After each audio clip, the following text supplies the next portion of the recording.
अभी हम लोग शास्त्रीय प्रतिष्ठा तृतीय खंड की कक्षा में हैं। भाव कुतूहल पर पढ़ाना है। भाव कुतूहल में ग्रहाणाम शयना व्यवस्था फल विमर्श 13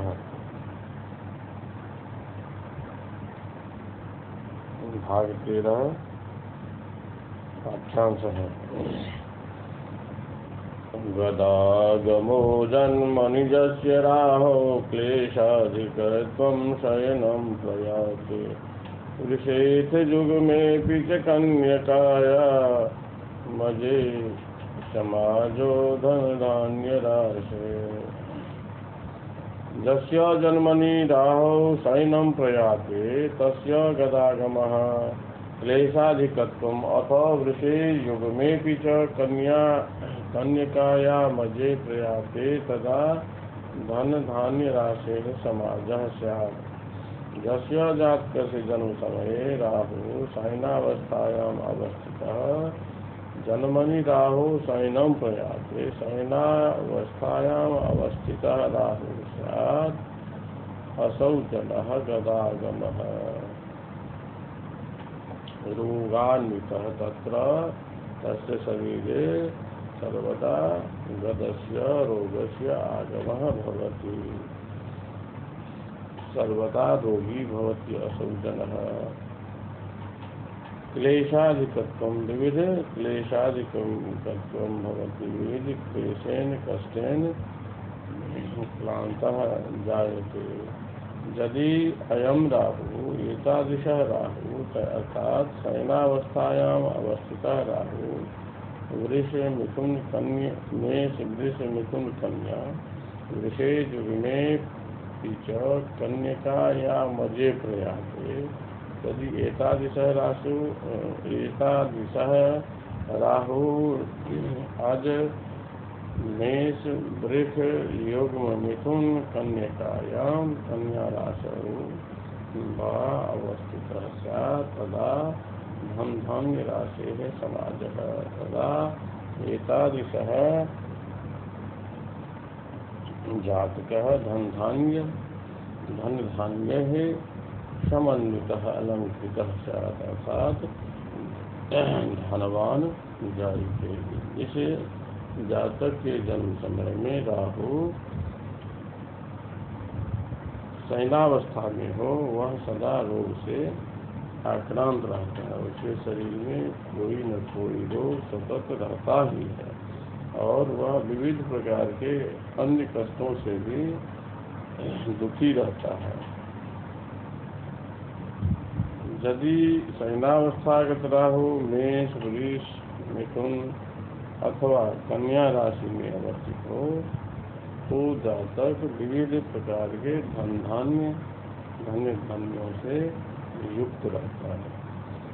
अगला श्लोक है उपवेशन विहगतवती राहो दद्रुगदेन जनः परितप्तः राज समाज युतो बहुमानी वित्त सुखेन सदा रहितः स्यात्। यदा राहो उपवेशनं विहगतवती तदा जनः बहु गजेन परितप्तः गज समाज युतः राज समाज युतः बहुमानी सदा वित्त सुखेन रहितः स्यात्। यदि जन्मकाले जातकस्य जन्मकाले राहु उपवेशन अवस्थायाम् अवस्थितः स्यात्। उपवेशन विहगतवती राहु यदि उपवेशनावस्थायां संप्राप्तः स्यात् तदा जनः दद्रुः गदेन परितप्तः दद्रु दाग खाद कुल्मी इत्यादि रोग समूहेन चर्म रोगेन दुःखितः परितप्तः संतप्तः समन्वितः राज समाजयुतः राजसमाजे राजसभायां सम्मानितः भवति। बहुमानी सम्माननीय व्यक्ति जायते। सदा वित्त सुखेन रहितः तथा सदा वित्त सुखेन वित्त जन्य धन जन्य सुखेन रहितः अर्थात दरिद्रः भवति एतादृशः जनः। 20वां श्लोक है नेत्रपाणा वगौ नेत्रे भवतो रोग पीडिते दुष्टव्यालारिचौराणां भयं तस्य धनक्षयः।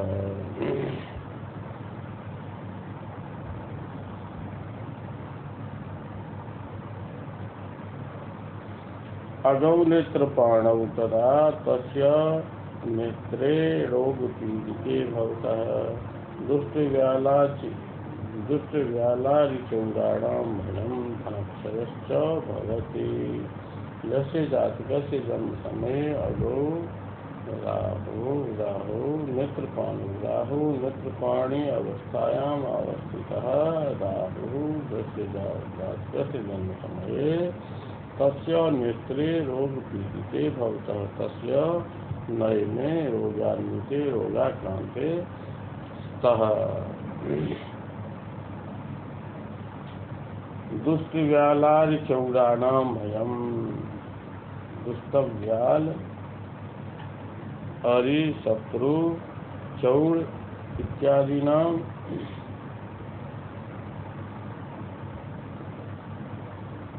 भयः बोध्यः। दुष्टानां दुर्जन व्यक्तीनां भयः सर्पानां भयः आरिशत्रूणां भयः चौराणां च भयः जायते। एतादृशं जातकं तथा धनक्षयश्च बोध्यः। अर्थात जिस जातक के जन्म समय में राहु नेत्रपाणी अवस्था में अवस्थित हो वह जातक उस जातक के नेत्र में पीड़ा रहती है। नेत्र रोगान्वित कष्टान्वित रहता है और दुर्जन व्यक्ति शत्रु और चोर से सदा भय लगा रहता है।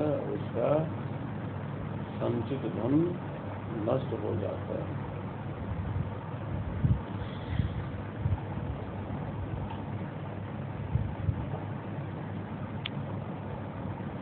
अगला श्लोक है प्रकाशने सुभासने स्थितिः कृति शुभानिनां धनोन्नतिर्गुणोन्नतिः सदा विदा मगाविह धराधिपाधिकारिता यशोलता ततो भवेन्नवान् नीरदाकृतिर्विदेशितो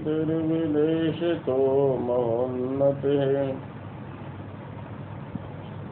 यदि अगौ प्रकाशने तदा नृणां सुभाषणे स्थितिः शुभाकृतिः धनोन्नतिर्गुणोन्नतिः सदा विदां धनाधिपाधिकारिता यशोलता नवीन नीरदाकृतिः ततः विदेशतः महोन्नतिः भवेत्।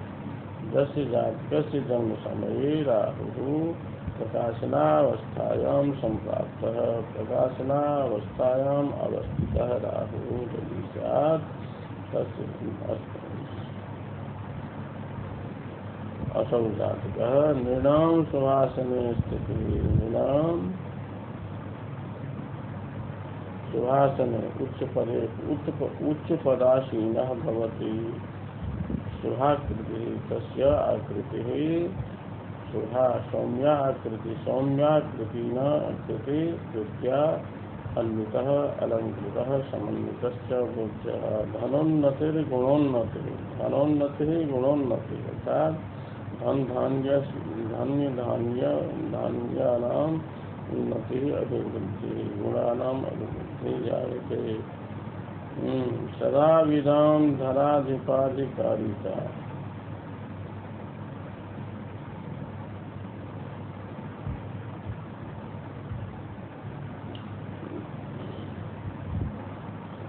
सदा विदां धनाधिपाधिकारिता यशोलता राज्य सभायां राज्य के लिए राज्य द्वारे प्रतिष्ठा लभते तस्य यशोलता कीर्तिलता कीर्तिः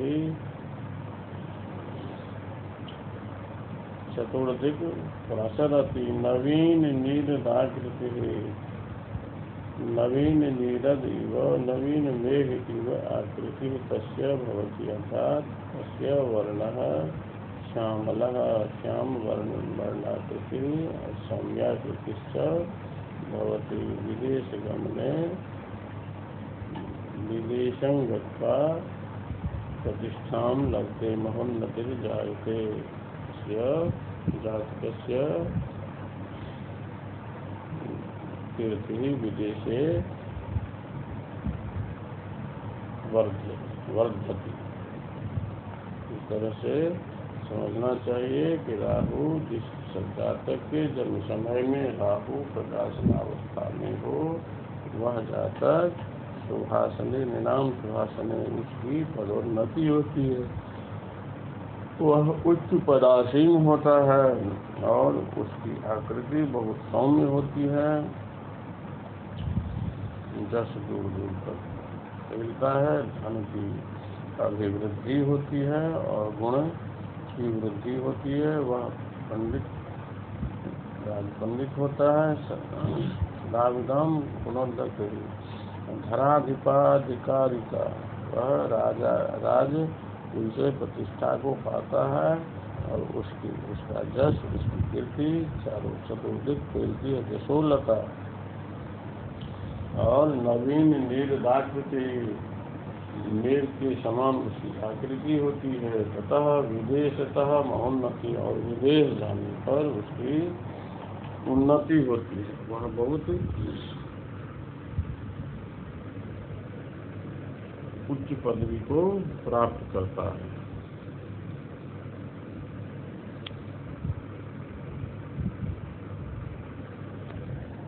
अब आगे का श्लोक है, गमने च यदा राहो बहु संतानवान् नरः पंडितो धनवान् दाता राजपूज्यो नरोत्तमः।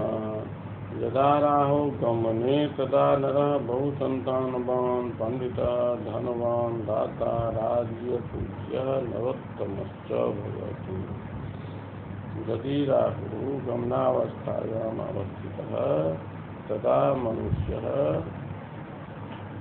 बहुसंततियुतः बहुसंतानवान् पंडितः धनवान् विविधधनधान्यान्वितः दाता दानकर्ता राजपूज्यः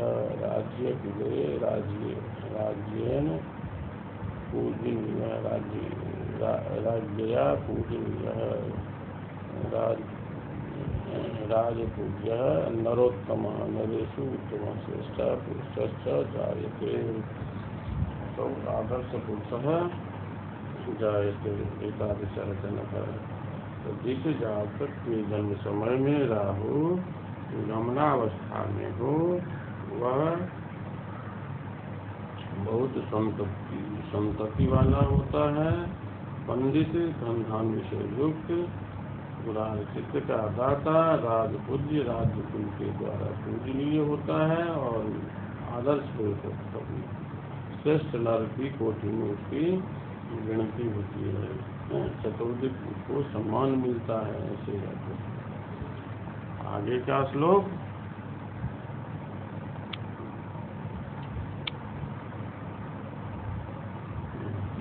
राहावागमने क्रोधी सदाधि धनवर्जितः कुटिलः कृपणः कामी नरो भवति सर्वथा।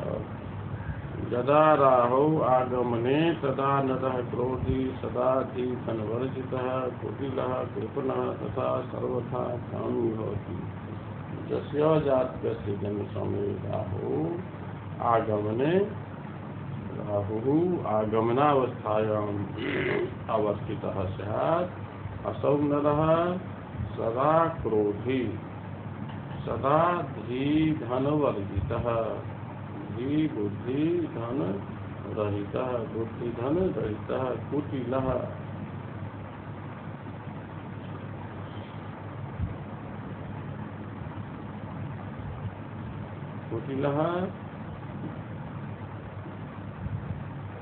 दुर्जनः कृपणः तथा कामी च भवति। जिस जातक के जन्म समय में राहु आगमनावस्था में हो वह व्यक्ति सदा क्रोधी, बुद्धि और धन से रहित, कुटिल स्वभाव का, कृपण तथा कामासक्त सदा अत्यंत कामी होता है।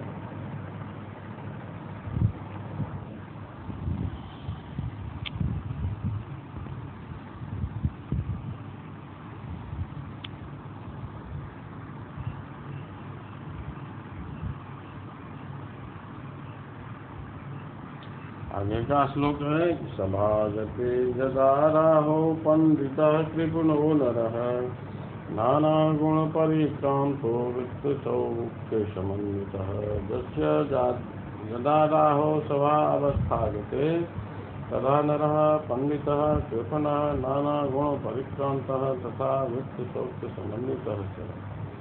जिस जातक के जन्म समय में राहु सभा अवस्था में हो तो वह मनुष्य पंडित, कृपण, अनेक गुणों से युक्त और धन तथा शरीर सुख से संपन्न होता है। यदा राहु सभावस्था, यदि राहु सभावस्थायां अवस्थितः तथा एतादृशः नरः पंडितः कृपणः विविध गुणान्वितः विविध कलान्वितः तथा वित्त सौख्य समन्वितः धनवान और सुखी होता है। चेदगौ वागमं जस्य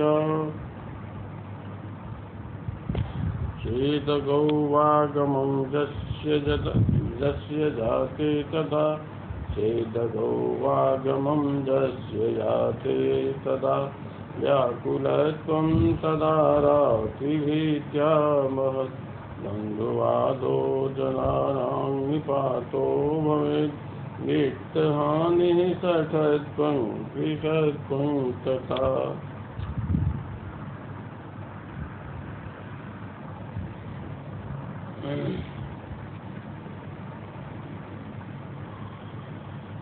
चेदगौ जस्य आगमं जाते तदा नरः आराति भीत्या सदा व्याकुलत्वं महद्बन्धुवादः जनानां निपातः वित्तहानि सतत्वं तथा कृशत्वं भवेत्।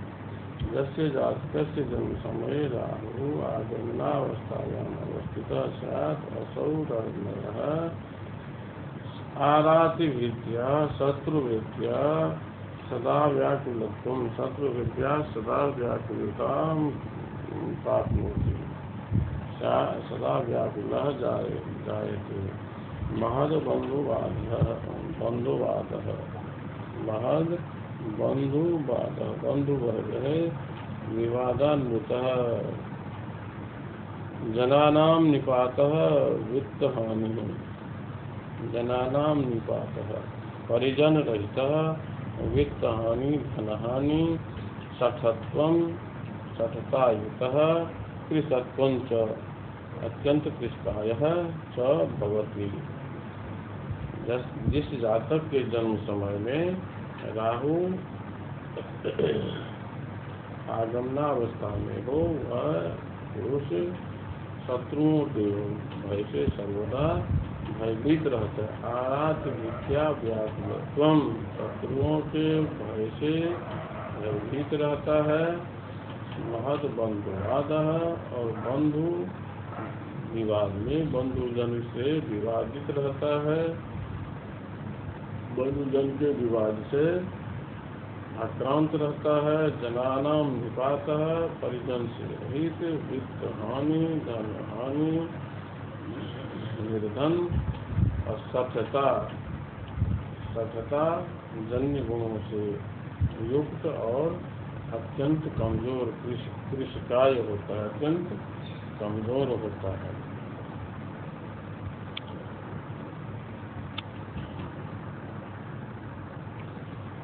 आगे का श्लोक है, भोजने भोजने नालम विकलो मनुजो भवेत् मंद बुद्धि प्रियाभीरो स्त्री पुत्र सुखवर्जितः। यदि राहो भोजने तदा मनुजः भोजनेन अलम विकलम मंद बुद्धि क्रियाभीरुः तथा स्त्री पुत्र सुखवर्जितः भवेत्। भोजनावस्था में हो, यस्य जातकस्य राहुः भोजने भोजनावस्थायां स्यात् असौ मुञ्ज भोजनेन अलम विकलम्। असौ जनः सर्वदा बुभुक्षितः तिष्ठति। तं जातकं भोजनं न लभते मंदबुद्धिः स जायते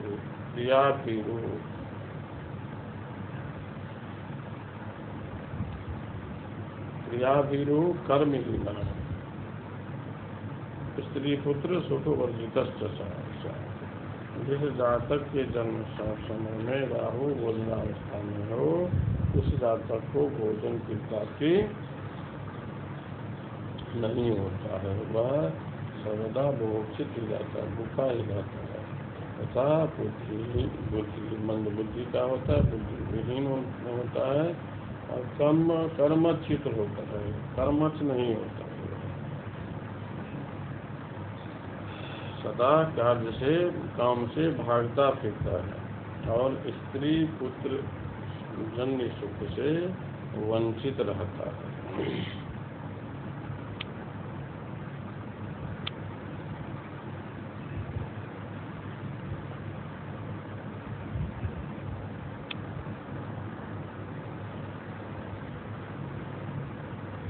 हम कहते हैं कि नृत्य लिप्सा गते राहो महाव्याधि विवर्धनम नेत्र रोगं धन धर्म क्षयो ऋणाम। यदा राहो नृत्य लिप्सा गते तदा ऋणाम महाव्याधि विवर्धनम नेत्र रोगं रिपोर्भूति तथा धन धर्म विवर्जितः भवेत्। जैसे जातक से जन्म समय राहु नृत्य लिप्सावस्थायाम् अवस्थितः स्यात् असौ जनः महाव्याधि विवर्धनम्। तेषां जनानां शरीरे व्याधि विवर्धनं भवति, सदा व्याधिना आक्रान्तः भवति, विविध व्याधि नेत्ररोगं च भवति, नेत्रजन्य कष्टान्वितः भवति, रिपोर्भीतिः शत्रुना या शत्रु से भयभीतः धन धर्म विवर्जितः धनेन हीनः धर्मेण च हीनः धर्मरहितः धनरहितः दरिद्रः भवति तादृशः जनः। अर्थात जातक के जन्म समय में राहु नृत्य लिप्सा अवस्था में हो तो वह मनुष्य महाव्याधि विवर्धनम, वह मनुष्य नेत्र रोग से युक्त तथा अन्य विभिन्न रोग से भी युक्त रहता है और शत्रु से भयभीत होता है, रिपोर्ट ही और धर्म विवर्जित धन और धर्म रहित होता है, ऐसा समझना चाहिए। इसके बाद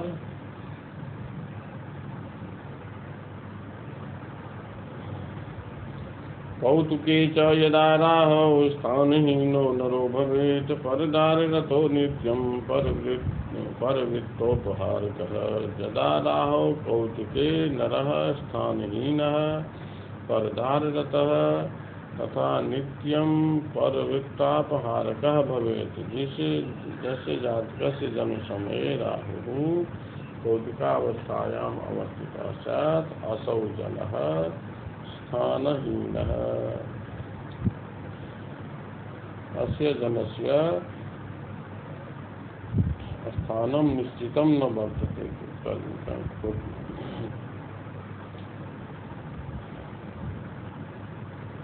परदाररतः पर क्रियानुरक्तः नित्य परवृत्तापहारकः अपरेषां धनापहारकः पर स्त्रीगामी च भवति। जिस जातक के जन्म समय में राहु कौतुकावस्था में हो वह मनुष्य वह जातक कहीं स्थिर होकर के नहीं रहता है, उसका रहने का जगह स्थिर नहीं रहता है, कभी यहाँ कभी वहाँ रहता है। तथा परतारत, वह सदा पराई स्त्री में लीन रहता है, पर स्त्री कामी होता है। तथा पर विद्यापहारक, वह अपना कोई कर्म, समुचित कर्म नहीं करता है, वह दुष्कर्म में फंसा रहता है, दुष्कर्म में लीन रहता है, चोरी करता है, दूसरों के द्वारा अर्जित धनों का अपहरण करता है।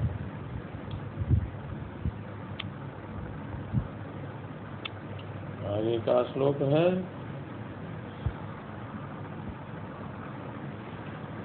निद्रावस्थागते राहो गुणग्रामयुतो नरः कांता संतानवान् धीरो गर्वितो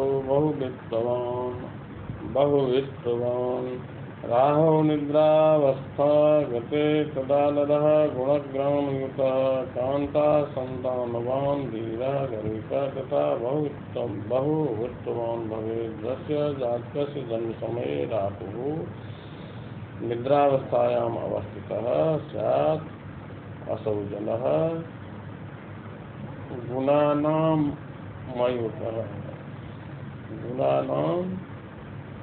गुणग्रामयुतः असौजतः विविध गुणैः अलंकृतः ग्रामयुतः ग्रामाधिपः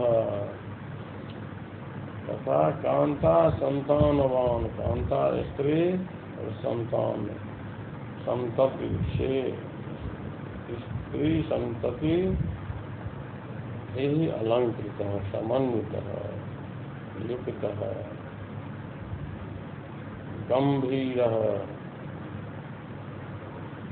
गर्वित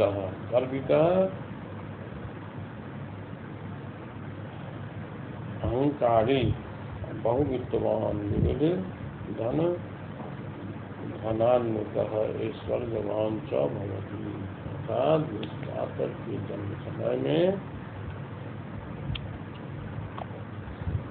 राहु निद्रावस्था में हो, वह जातक गुणों से, विविध गुणों से युक्त, ग्राम का अधिकारी, कांता संतानवान स्त्री और संतति से युक्त, धीरा गंभीर स्वभाव का, गर्विता घमंडी अहंकारी होता है और विविध धन धान्यों से सम्मानित अलंकृत ऐश्वर्यवान होता है। इस तरह से आज का यह पाठ यहाँ पर समाप्त हो।